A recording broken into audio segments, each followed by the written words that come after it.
A continuación, tenemos la ponencia del ingeniero Alberto Bejarano. Esta vez nos va a exponer un trabajo que hizo en el Centro Canadiense de Soldadura y Unión de Materiales de Canadá, donde vamos a ver, el tema de la exposición es diseño y construcción de un sistema para la medición de hidrógeno difusible. Entonces lo recibimos con un fuerte aplauso, por favor. Gracias. Bien, muchas gracias. Después de la exposición de Patricio, es como pasar de una clase de solución de ecuaciones diferenciales hiperbólicas a devolvernos al álgebra, pero es realmente muy interesante. En soldadura siempre terminamos volviendo a los principios fundamentales. Lo que quiero compartirles hoy es una experiencia que tuve desde hace unos 5 meses atrás, desde septiembre hasta febrero de este año, implementando el diseño y la construcción de un sistema para la medición de hidrógeno difusible. Y bueno, cada vez que nosotros hablamos de hidrógeno difusible, viene a nuestra mente la idea del agrietamiento en frío, del agrietamiento inducido por hidrógeno difusible. Y pues todos sabemos que ya es un conocimiento muy general, muy común, que esta fisuración en frío se da cuando tenemos la conjunción de 3 elementos, como son la presencia de las fases frágiles, esfuerzos residuales y una suficiente cantidad de hidrógeno disuelto. Pero siempre queda la pregunta de cuál es la cantidad de esfuerzos residuales que necesito o que deben estar presentes para tener agrietamiento en frío, cuál es la cantidad de fases frágiles que van a llevar a esa fragilización, y cuál es la cantidad de hidrógeno difusible que estoy depositando en el material. ¿Por qué sería, después de todo lo que expuso Patricio, de todos los avances, digamos, en cuanto a profundidad en la ciencia de la metalurgia y avances en carburos y todos estos temas, por qué sería importante para el laboratorio tener implementado los protocolos para la medición de hidrógeno difusible? Bueno, si nosotros recordamos la exposición que hizo el presidente de la AWS, donde comentaba el tema del agrietamiento del casco de un submarino, bueno, seguramente ese problema tuvo que haber pasado por el análisis de hidrógeno difusible al momento de que el casco de ese submarino fue soldado. Que es un tema que nosotros tenemos recurrente en América Latina. Colombia, Argentina y Perú están haciendo la reparación de los cascos de submarinos, una reparación que se llama reparación de vida media, y ahí estamos aplicando 118, 110-18 H4, ¿no? Electrodos de realmente muy bajo hidrógeno, y desde la universidad podríamos apoyar proyectos de ese tipo. Otra aplicación que puede ser posible es cómo evaluar a proveedores que utilicen electrodos de bajo hidrógeno.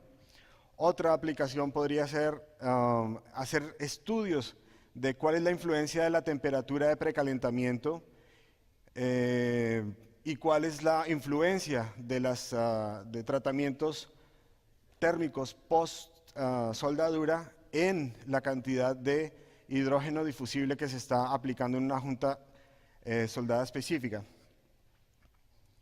Bueno, y podríamos también, por ejemplo, el punto 6, que es cuánto tiempo preguntas tan sencillas, tan básicas como cuánto tiempo puedo tener en un proyecto específico expuesto un electrodo antes de que sea rechazado. Entiendo, creo que en el público hay algunas personas que trabajan en energía nuclear, y ellos saben que el tratamiento, el tiempo de los electrodos es bastante restringido. Entonces, en algún momento yo voy a tener que medir efectivamente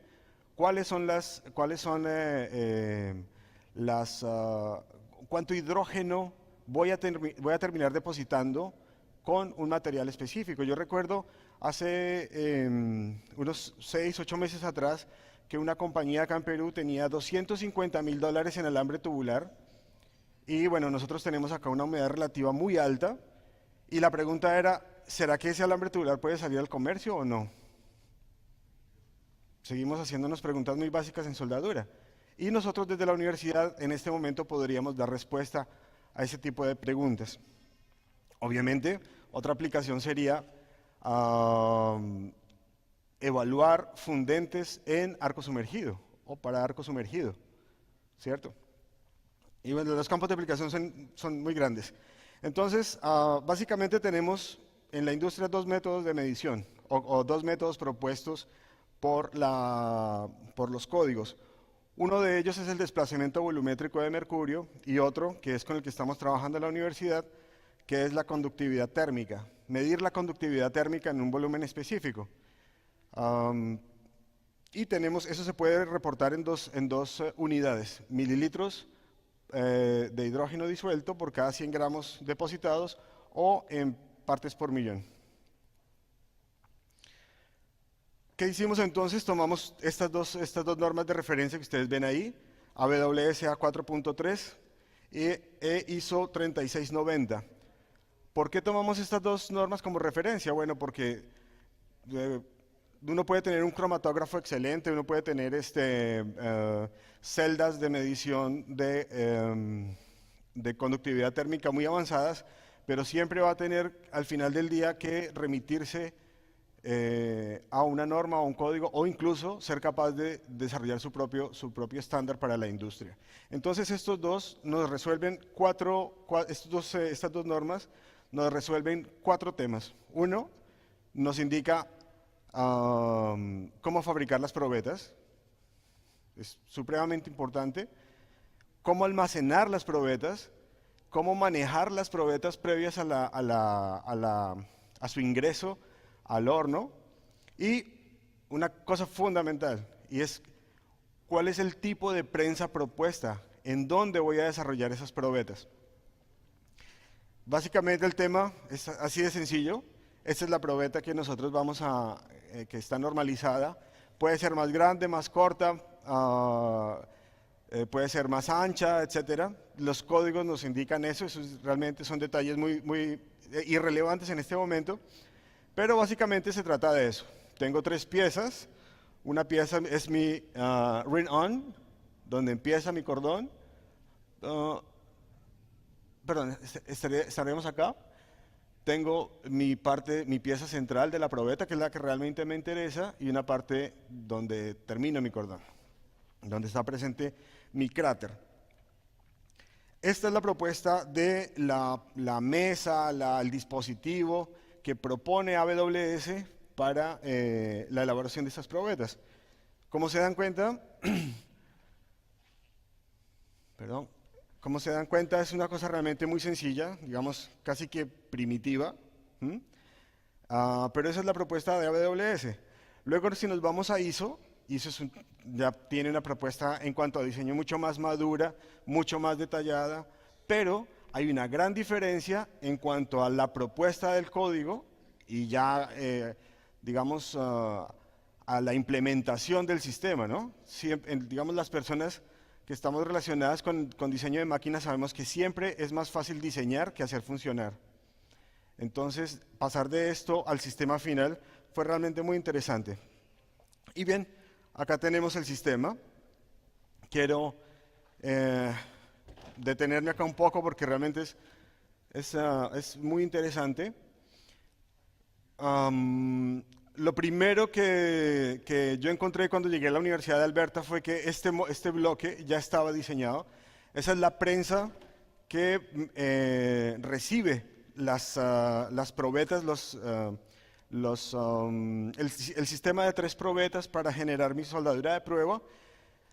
Tiene un sistema, no quiero entrar en muchos detalles del diseño, pero básicamente el código me dice que debe estar refrigerado, es decir, que de tal manera que yo no induzca un precalentamiento sobre el material base, que ese material base lo debemos desgasificar en un horno para no incluir hidrógeno que no esté presente en el metal de aporte. o en el flux o lo que queramos evaluar, de tal manera que entonces aquí tenemos el control de un cooler, básicamente. Este cooler está circulando agua permanentemente por este bloque, este gran bloque de cobre, que como se dan cuenta tiene 40 centímetros. Ahora vamos a ver el sistema, el equipo de arco sumergido que mencionó Patricio, y nos vamos a dar cuenta que tiene una ventaja todo el sistema, es que como lo puedo desplazar, ahora podemos hacer, preparar probetas de TIC, MIG, Flux Core, Metal Core e incluso arco sumergido. Bien, entonces en esta zona presento mi probeta, la sueldo, ¿ah? Y luego hay que expulsarla rápidamente. De ahí que fuera necesario diseñar un sistema de expulsión, ¿no? Cómo hacer que esa probeta fuera templada rápidamente. ¿Cómo la templo? Bueno, activo mi sistema de expulsión. Viene acá una caja de enfriamiento donde básicamente tengo agua con hielo convencional. Saco mi probeta. Viene a este sistema de ruptura. Este sistema de ruptura que está acá. Debo, estando frío mi probeta, limpiarla. Está realmente muy fría. Luego va a ir al nitrógeno líquido y sigue el tratamiento de la probeta. No me quiero detener acá porque realmente son detalles de diseño que no son relevantes ahora, pero la ventaja de tener todo unificado es que puedo mover para donde quiera mi sistema. Adicionalmente a la preparación de las probetas, en la parte superior, ustedes ven acá, que adicionamos un carrito, no sé si es un bug o un gulco, y eso me permite adosar una antorcha de MIG, de TIC, lo que yo quiera, ¿no? Incluso ahora con el nuevo robot que llegó, podríamos hacer una simulación de electrodo, ¿no? Fácilmente. Pero bueno, eso ya son cosas a futuro. Y la ventaja de este sistema de ruptura es que es por impacto y la probeta final queda soportada en una base magnética, entonces no va a ir a ninguna parte.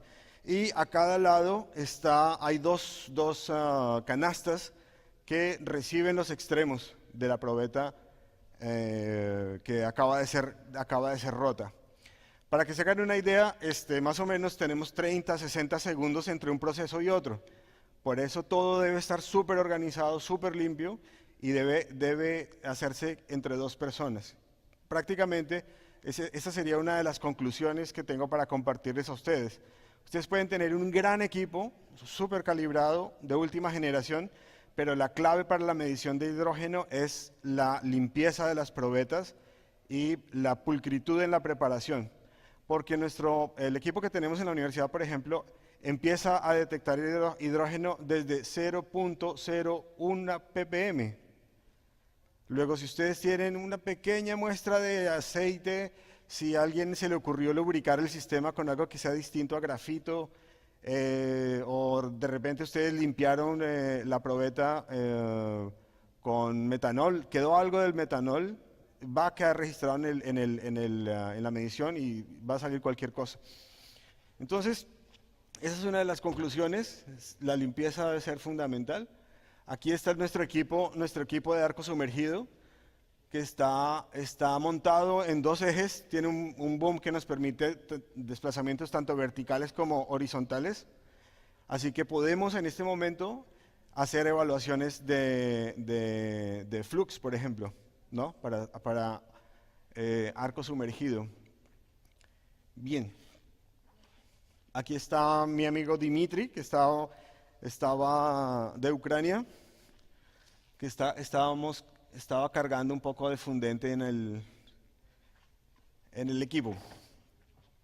Y bueno, estos son algunos datos del equipo que hace la medición como tal. Tenemos un Galileo G8 de Bruker, que es el cromatógrafo, y otro equipo adicional que es el que me permite tener el horno infrarrojo en donde entran las probetas y donde realmente se hace la medición por conductividad, por conducción térmica del gas que tenemos ahí. Creo que hay pocos laboratorios que tengan este equipo, que básicamente nos permite medir oxígeno, está focalizado a la medición de oxígeno, nitrógeno e hidrógeno. Así que, bueno, en este momento ya creo que podemos hacer unas lecturas bastante consistentes de hidrógeno difusible, y si alguien está interesado en alguna aplicación específica, pues será con mucho gusto. Así que les agradezco mucho. Aquí termino, con esto termino. Y ya, pues muchas gracias.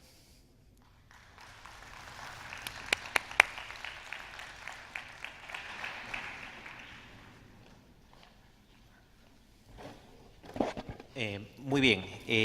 Es momento de las preguntas. Si alguien se hace una pregunta, por favor.